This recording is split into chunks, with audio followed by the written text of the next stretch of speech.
Hello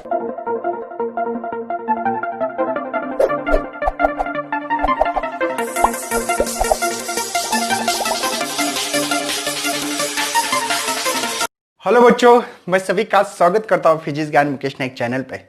आज हम लोग जो क्लास 11 का फिजिक्स का सेकंड चैप्टर पढ़ रहे हैं, उसमें हम लोग 4 नंबर का लेक्चर स्टार्ट कर रहे हैं। आज चैप्टर का नाम तो पता ही आपको, सेकंड मैथमेटिकल मेथड्स। उसमें हम लोग बात करने वाले हैं law of parallelogram of vectors, जो कि आपके बुक्स में 2.3.4 ये पॉइंट डी वाला है, उसको बारीकी से समझेंगे। जैसे कि आपको पता है कि कोई भी दो वेक्टर्स अगर सेम डायरेक्शन हो तो हम लोग डायरेक्ट ऐड करते थे। जैसे 4 न्यूटन फोर्स से ये 2 न्यूटन फोर्स है तो हम लोग 6 न्यूटन, क्योंकि सेम डायरेक्शन है। लेकिन दो वेक्टर हो और ऑपोजिट डायरेक्शन हो, ये 4 न्यूटन ये 2 न्यूटन, तो इसका रिजल्टेंट हम लोगों को 2 न्यूटन मिलता था। हम लोग यहां पे एडिशन और यहां पे सब्ट्रैक्शन करते थे। साथ में और एक मेथड देखी थी, अगर कोई दो वेक्टर पैरेलल ना हो, मतलब एक ऐसे, तो क्या करना चाहिए। तो इसके लिए हमने एक पढ़ा था triangle law of vector additions, याद है आप लोगों को। वैसे ही बच्चों दो वेक्टर को ऐड करने का और एक तरीका है, और उस तरीके का नाम है पैरेललोग्राम ऑफ वेक्टर्स। मतलब जैसे ट्रायंगल लॉ में दो वेक्टर को ऐड करने की एक मेथड्स पड़ी थी, लेकिन कुछ एंगल पे रहे कुछ रहे, तो क्या होता है, तो पैरेललोग्राम ऑफ वेक्टर ये हम लोग एडिशन, दो वेक्टर की एडिशन करने के लिए हम लोग इस्तेमाल करने वाले हैं। तो चलो बच्चों, हम लोग स्टार्ट करने के लिए तैयार है। हम लोग पढ़ेंगे कि क्या लॉ है क्या नहीं है। सबसे पहले देखो, दो वेक्टर कोई भी रहे, एक वेक्टर है और ये एक वेक्टर है, ऐसा, इसका नाम पी वेक्टर है, इसको क्यू वेक्टर है, ठीक है। इन दो वेक्टर को कनेक्ट करने का पैरेललोग्राम जो हमारा लॉ है उसमें काम करना पड़ेगा। एक वेक्टर लेना पड़ेगा, ये पी वेक्टर नाम है इसका। दूसरा वेक्टर पहले वेक्टर के ओरिजिन से ओरिजिन करना है, कॉमन पॉइंट कनेक्ट करना है। बात समझ में आ रही भैया?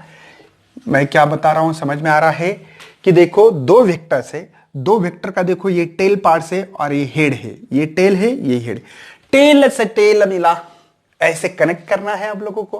कैसे? टेल से टेल मिला, ऐसे कनेक्ट करना है। समझ में आ रहा है क्या बोल रहा हूं? ओके। जो रिजल्टेंट वेक्टर है, ये resultant vector in common point से ड्रॉ करना है। मेरी बात समझ में आती होगी भैया? मुझे क्या बताना है आप लोगों को, ठीक है। ओरिजिन से ओरिजिन कनेक्ट करना, यही लॉ है बच्चों, law of parallelogram of vector. क्या है? whose the two vector in magnitude and direction connected in a common point, ठीक है। And resultant vector is connected, या रिजल्टेंट वेक्टर, जब भी वेक्टर वर्ड आए तब मैग्नीट्यूड एंड डायरेक्शन वर्ड लगाना है, एक कॉमन पॉइंट से कनेक्ट करना है। ओके, मुझे बताओ ये इसके पैरेलल था, याद है हम लोगों को? देखो, ठीक है, ये इसको ये पैरेलल है, समझे? कैसे ड्रॉ करना है, ये डायग्राम ड्रॉ करना आना चाहिए, मेन इंपॉर्टेंस वही है। ओके, या थोड़ी जरा सी ये ऐसे निकालेंगे, ठीक है। मतलब ये क्यू वेक्टर होगा, ये कौन है? आर वेक्टर, ये कौन है? पी वेक्टर से, समझे ना? ओके, ये दोनों के बीच में जो एंगल था उसको हमने थीटा कहा, पूरे एंगल को, ठीक है ना, थीटा कहा, थीटा, ये थीटा एंगल है भैया, ठीक है।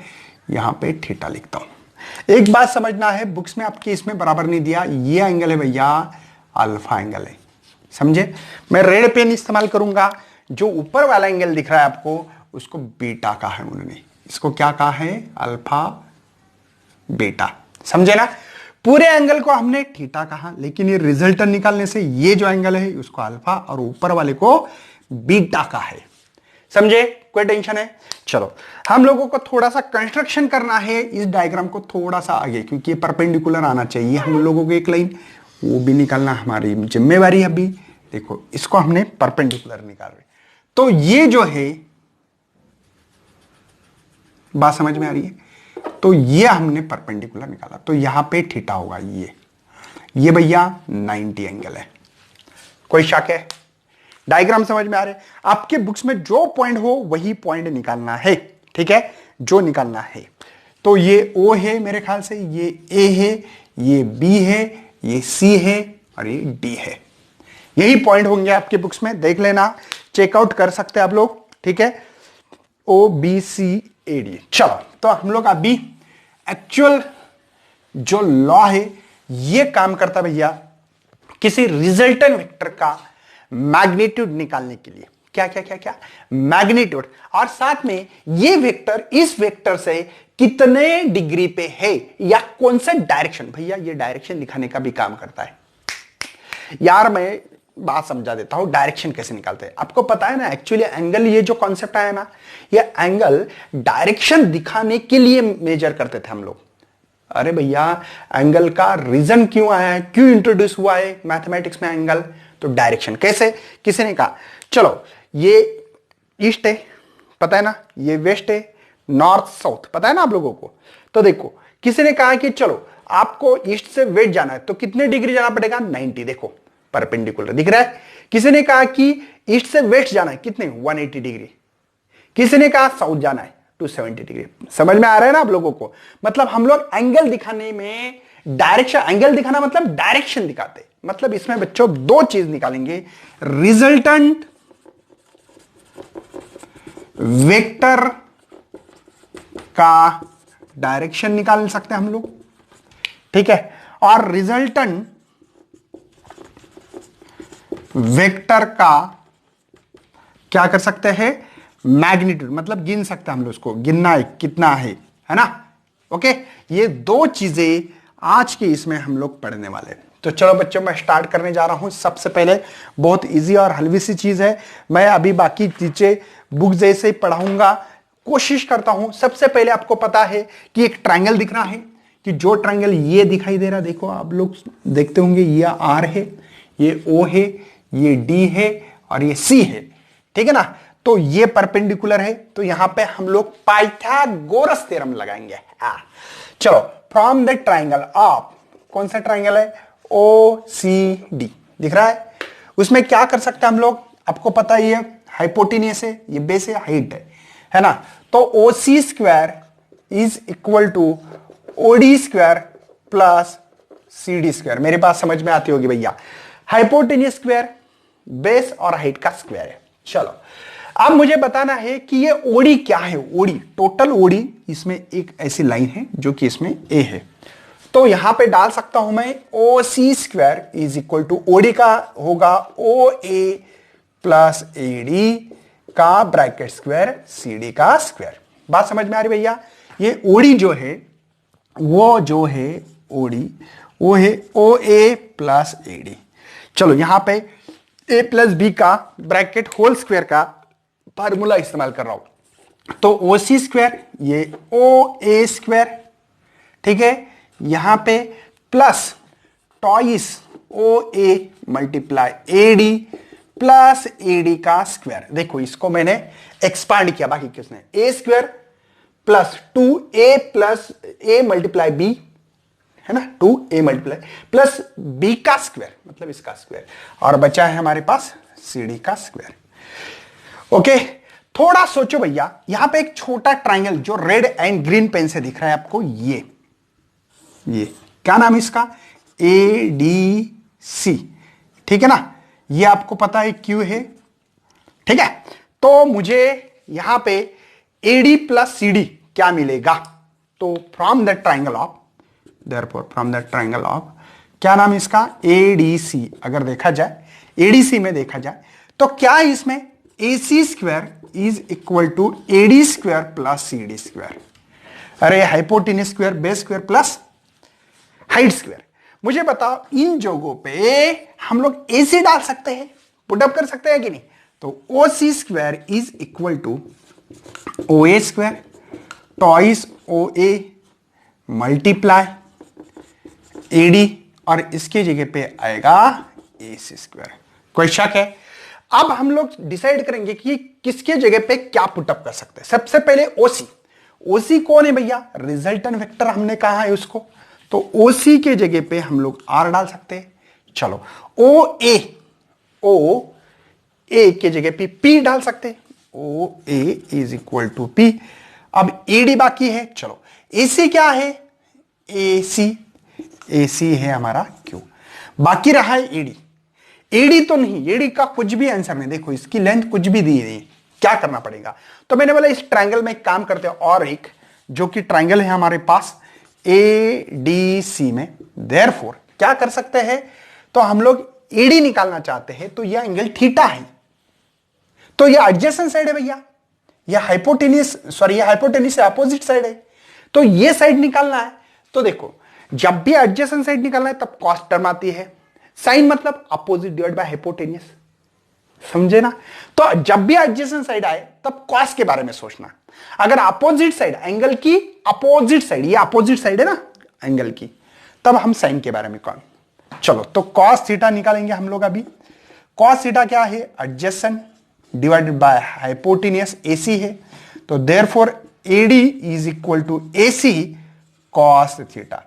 तो AD is equal to AC, AC क्या है, क्यू कॉस थीटा, मतलब जब भी एडी आए तब हम क्यू कॉस थीटा डाल सकते हैं। तो हम लोग इस इक्वेशन को नाम देंगे 1, इसमें वैल्यू पुटअप करें। चलो ओसी की जगह पे आर डालना है, कोई टेंशन नहीं है सर, डाल दिया। ओ ए कौन है, पी है, P vectors, P square, sorry ये 2, ओ ए की वैल्यू पी है। चलो एडी की वैल्यू क्या है, Q cos theta, plus AC की जगह पे क्यू, उसका भी स्क्वायर। समझ में आ रहा है, दिख रहा है आप लोगों को, ओके ऑल इज वेल है। चलो बढ़ना है आगे भैया।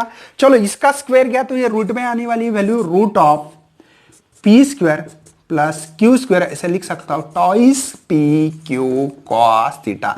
This is the resultant vector का ये मैग्नीट्यूड निकालने का तरीका होता है। मतलब जब भी आपको रिजल्टेंट वेक्टर निकालना है तब आपको पी वेक्टर कितनी वैल्यू है ये लिखना पड़ेगी, क्यू की लिखना पड़ेगी, और साथ में इनके बीच में जो एंगल है दो वेक्टर के बीच में, ये पी वेक्टर और क्यू वेक्टर के बीच में का एंगल है भैया, ये बात समझे ना।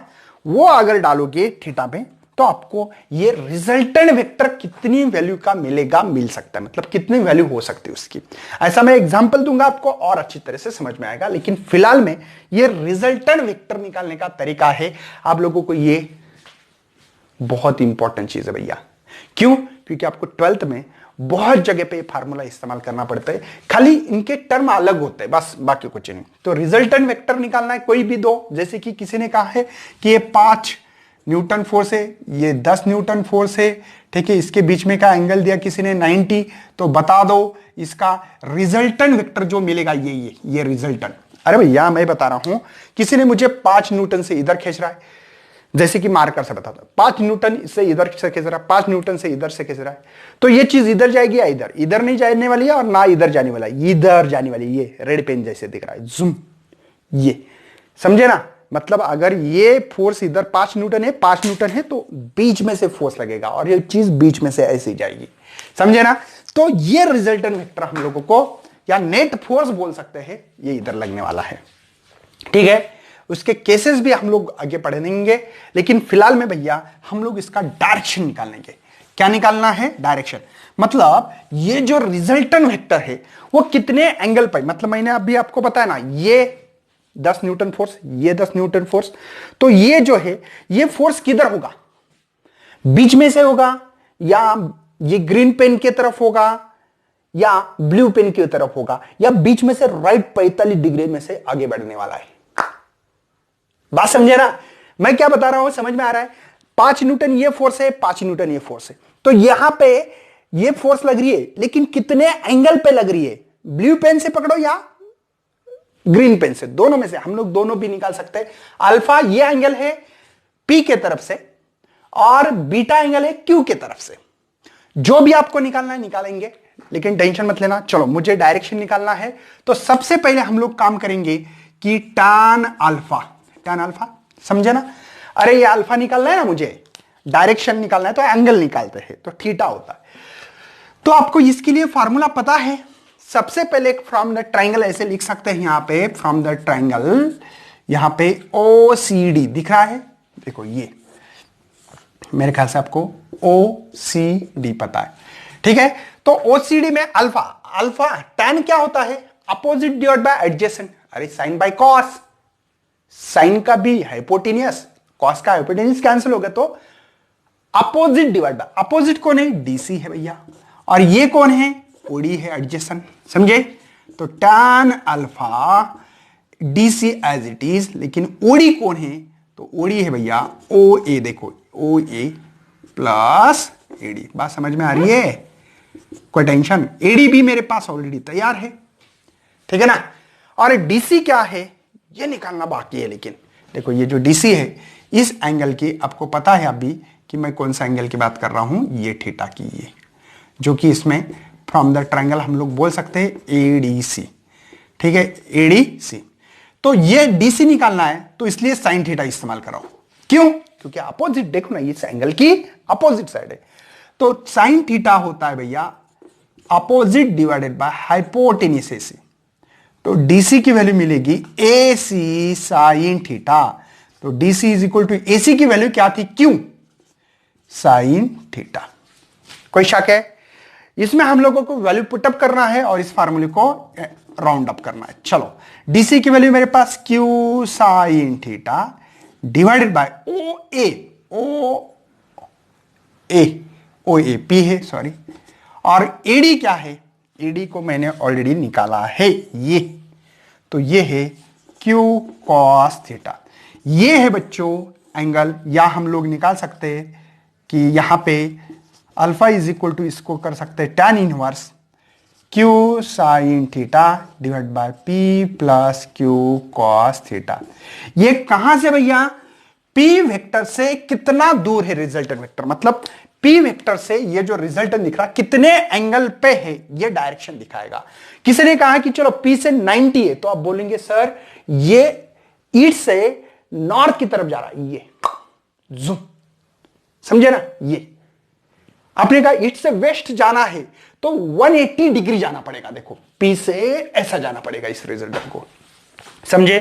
सेम टू सेम अगर आपने लिखा हो तो मैं अगला एक फार्मूला बताऊंगा आपको, सेम वे, सिमिलर वे भी बोल के लिख सकते हो कि tan, देखो यहां पे लिख रहा हूं मैं tan बीटा, मतलब ये सिंपल सी बात है, सेम फार्मूला होगा, लेकिन यहां पे p sine theta divide by q plus यहां पे p cos थीटा लिखोगे, मतलब p के जगह पे या बीटा इज इक्वल टू, इसको लिख सकते हो tan inverse p sign theta divided bye q plus p cos theta.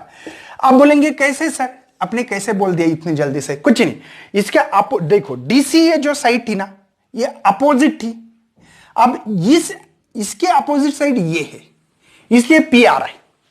अरे बात को समझो अच्छी तरह से कि इसकी जो अपोजिट साइड है वो डीसी है, समझे ना, डीसी है, इसलिए क्यू साइन थीटा आ रहा है। अगर इसी के साइड हमने बीसी लिखोगे यहां पे, तो आपको पी साइन थीटा मिलेगा।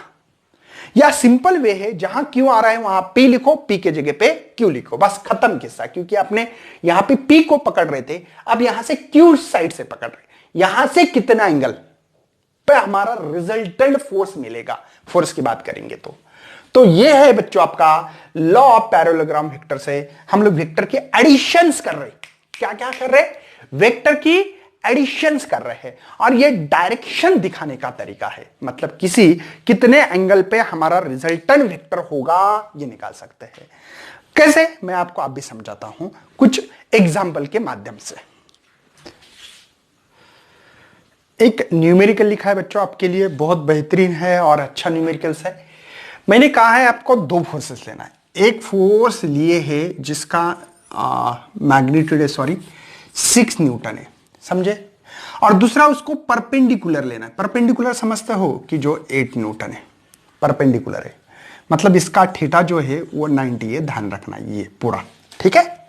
हम लोगों को मतलब कोई चीज ऐसी इधर 6 न्यूटन से खींच रहा है, और ये है रेड पेन आपको जो दिखाई दे रहा है वो 8 न्यूटन से, तो सबसे मेन कि मेरा रिजल्टेंट कहां होगा, मतलब ये जो फोर्सेस दिख रहे भैया आपको 6 न्यूटन और 8 न्यूटन, तो ये रिजल्टेंट यहां होगा, यहां होगा, यहां होगा, कहां होगा, कितने एंगल पे भी होगा, और इसका मैग्नीट्यूड कितने फोर्स से आगे चीज जाएगी। ऐसे हमको पक्का पता है बच्चों कि ये रिजल्टेंट होगा या R1 या R2 R3, इसमें से कौन सा होगा, है ना, ऐसे ऐसे ऐसे इसमें से, क्योंकि ये चीज ना तो ऊपर जाएगी ना ऐसे वर्टिकल जाएगी ना हॉरिजॉन्टल जाएगी, ना हॉरिजॉन्टल ना वर्टिकल। क्यों? हमको पता लगा है कि इसका फोर्स कुछ इधर है कुछ फोर्स इधर है, पता है कितना है। तो हम लोगों को एक पता होना चाहिए। मैं आपको ओरली बताता हूं कि हमारा रिजल्ट निकाल 8 की तरफ होना चाहिए। किसकी तरफ? 8, मतलब बीच में से, एकदम बीच में से तो 45 पे तो नहीं होगा। किधर होगा? इधर होगा, इधर। समझे? मतलब 45 से थोड़ा ऊपर होगा, बहुत ज्यादा नहीं है, क्योंकि ये फोर्स का रिलेशन जो आएगा ये 2 बाई या हम लोग 4/3 ऐसे मानेंगे। तो सबसे मेन ये 8 की तरफ इसका डायरेक्शन होगा। देखो ऐसे, मतलब ये जो एंगल होगा ना, ये नियर वो 45 के ऊपर होगा हमारा जो थीटा मिलेगा।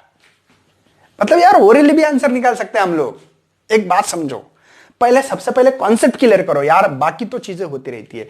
मुझे ये बताना है कि ये फोर्स कम है, ये ज्यादा है। फोर्स कौन सा ज्यादा है? 6। तो मेरा फोर्स का जो रिजल्ट होगा, रिजल्टेंट फोर्स, नेट फोर्स, वो 8 की तरफ होगा। हाँ, भले वो ऐसे जाने वाली चीज है, लेकिन 8 की तरफ डायरेक्शन होगा। मेरा एंगल फिक्स एंड फिक्स होगा भैया, 45 डिग्री से ऊपर होगा। तो पहले मैग्नीट्यूड निकालते हैं। मैग्नीट्यूड निकालने के लिए पहला फोर्स का नाम देंगे हम लोग, 6 न्यूटन है जो दिया है, और दूसरा जो दिवाला है वो है 8 न्यूटन, और सबसे मेन थीटा 90 भैया, परपेंडिकुलर का मतलब वही है। चलो तो हम लोग रिजल्टेंट नेट फोर्स बोलते हैं उसको। तो F1 स्क्वायर, जैसे कि F2 square twice F1 F2 cos theta. यही फार्मूला हमने कैसे लिखा था? बस ये फार्मूले का फॉर्मेट है, P square plus Q square plus twice P Q cos theta. वही तो है। पी को हमने यहां पे F1 फोर्स माना है और इसको F2 फोर्स माना है। तो इसका रिजल्टेंट कितना मिल रहा है, नेट फोर्स कितना मिलेगा? चलो तो सबसे पहले स्क्वायर डायरेक्ट करो, 36 करो, इसका होगा 64 होगा, यहां पे 2, यहां पे 6 मल्टीप्लाई 8 कॉस 90। कॉस 90 जीरो होता है भैया, इसलिए एक दुआ में याद रखना है आप लोगों को बात कि ये सभी जीरो है। अरे कॉस 90 जीरो है ना, समझे ना? तो यहां पे हम लोग लिख सकते हैं F net is equal to, ये हो गया 100 दोनों, 2 मल्टीप्लाई 6 मल्टीप्लाई 8 मल्टीप्लाई 0, तो ये पूरा 0 हो गया। तो F net is equal to root of 100, और एफ नेट लिख सकते हो आप यहां पे 10 न्यूटन फोर्स। मतलब भैया किसी ने मुझे अगर ऐसे खींचा है, देखो एक ने 6 न्यूटन एक ने 8 न्यूटन, तो मेरा जो रिजल्टेंट फोर्स है वो मिल रहा है मुझे 10 न्यूटन, इतना फोर्स लग रहा है। ऐसा नहीं होता, ऐड नहीं होते डायरेक्टली कि जो आपको 14 लग रहा है, नहीं, 10 न्यूटन फोर्स लगा है, अप्लाई हो रहा है मेरी बॉडी पे, ये 8 और ये 6 14 हो रहा है, लेकिन रिजल्ट फोर्स कितना लग रहा है? 10 न्यूटन। चलो हम लोग डायरेक्शन की बात करते हैं कि वो कितना ऊपर, जैसे कि ये 45 से ऊपर होगा, ये तो बात पक्की हो गई। और मुझे इससे यहां से निकालना है, यहां से भी निकाल सकते हैं, यहां से भी निकाल सकते हैं। हाँ, इस चीज को हमने अल्फा कहा है, अल्फा। अगर बीटा से निकालने तो बीटा से भी निकालते हैं, तब क्या फार्मूला पता होना चाहिए। देखो मैं tan अल्फा, अल्फा की बात कर रहा, tan इनवर्स डिवाइडेड बाय, देखो यहां पे मेरे पास अल्फा का फार्मूला है tan इनवर्स, देखो यहां पे q sine theta divide by p plus q cos theta. एक बात ध्यान रखना है, p इस वेक्टर को कहा है मैंने और q इस वेक्टर को कहा है। आपको दो मेथड्स होंगी, एक बीटा से भी निकाल सकते हो tan इनवर्स, यहां पे p sine theta divide by q plus p sine theta. दोनों फार्मूले से सेम आंसर मिलना चाहिए, ठीक है। चलो तो मैं अप्लाई कर रहा हूं, ज्यादा करके यही करना है, पहले वाला यहीं से पकड़ना, यहीं से एंगल पकड़ना, इधर से मत पकड़ो, इधर से ही पकड़ना, यही फार्मूला ज्यादा करके अप्लाई करेंगे हम लोग। तो tan inverse q sine theta, q किसको कहा है मैंने, इसको, देखो ये q के बराबर है और ये p के बराबर है, तो यहां पे कैसे लिखोगे, f2 sign theta divided bye p, p कौन है, f1 है, और ये f2 कॉस थीटा। ये समझ में आना बहुत जरूरी है। आई विल रिपीट भैया, डायरेक्शन निकालते हो इधर से डायरेक्शन निकालना, तो ये फार्मूला है, ये फोर्स कौन सी, ये फोर्स कौन सी, यदि पता होना बहुत जरूरी है। इसमें बहुत सारे बच्चे गड़बड़ कर सकते हैं। tan इनवर्स f2 कौन है, तो मेरे पास 8 न्यूटन है, यहां पे साइन 90 है, डिवाइड बाई F1 कौन है, फोर्स 6 है, ये है 8 cos 90, ठीक है। चलो तो alpha is equal to tan inverse, ये हो रहा है 8 मल्टीप्लाई 1 sin 90 1 है, ये 6 8 मल्टीप्लाई 0, क्यों, cos 90 0 होता है। तो भैया यहां पे अल्फा tan इनवर्स 8/6, 8/6 मतलब ये हो रहा है 4/3, तो ऊपर लिखो। चलो alpha is equal to the tan inverse, ये आ रहा 4/3 मतलब 1 पॉइंट यहां पे 334 ऐसा कुछ आंसर मिलेगा। तो ये 1.33 जो है आपको देखना है, आपके पास अगर लॉग टेबल हो तो नेचुरल टैन नाम की चीज आती है। क्या क्या, नेचुरल टैन, लॉगरिथम में नहीं देखना है, नेचुरल टैन में आपको ढूंढना पड़ेगा। देखो log, anti log, natural sine, natural cosine, natural tan, ये आपको नेचुरल टैन में वैल्यू 1.33 ढूंढना है। तो देखो 45 पे जाओगे तो आपको 1.00, पहले 0 की लाइन 6 12 18 24 ऐसी लाइन होती है, तो हमको 1.33 ढूंढना है। तो 1.33 यहां पे अगर आप लोगों ने ढूंढा होगा तो 53 डिग्री में मिल रहा है। कितना कितना, 53 डिग्री। ये जो वैल्यू है 1.3 नहीं, वहां पे 1.327 है, तो ये वैल्यू मिल रही। मतलब मुझे ये बताना भैया, आपका जो है ये 45 से ज्यादा, मतलब पी के F2 के तरफ, F4 ज्यादा है ना, मतलब इधर से गिन रहे हैं ना हम लोग, तो ये एंगल मिलेगा अल्फा 53 डिग्री। मतलब ये किसके तरफ है, ये 8 न्यूटन जिधर फोर्स है उस तरफ वो ज्यादा मोड़ रहा है। देखो डायरेक्शन दिखाने की कोशिश कर रहा है, समझे ना, ये डायरेक्शन ही दिखाने का काम करता है। मतलब इस रिजल्टेंट जो फोर्स है, जो नेट फोर्स लगेगा मेरे बॉडी के ऊपर, वो इस तरफ है, ऐसे इस तरफ। अब हम बोलते हैं ना नॉर्थ ईस्ट, ईस्ट नॉर्थ, ऐसे नाम देते हैं कि नहीं, वैसे आप लोग नाम दे सकते हो, ठीक है ना। तो ये 53 उठेगा। ऐसे एग्जांपल आपके सामने मैं मतलब पेश करते रहूंगा, लेकिन आप लोगों को भैया ऐसे एग्जांपल पहले ट्राई करके देखना है।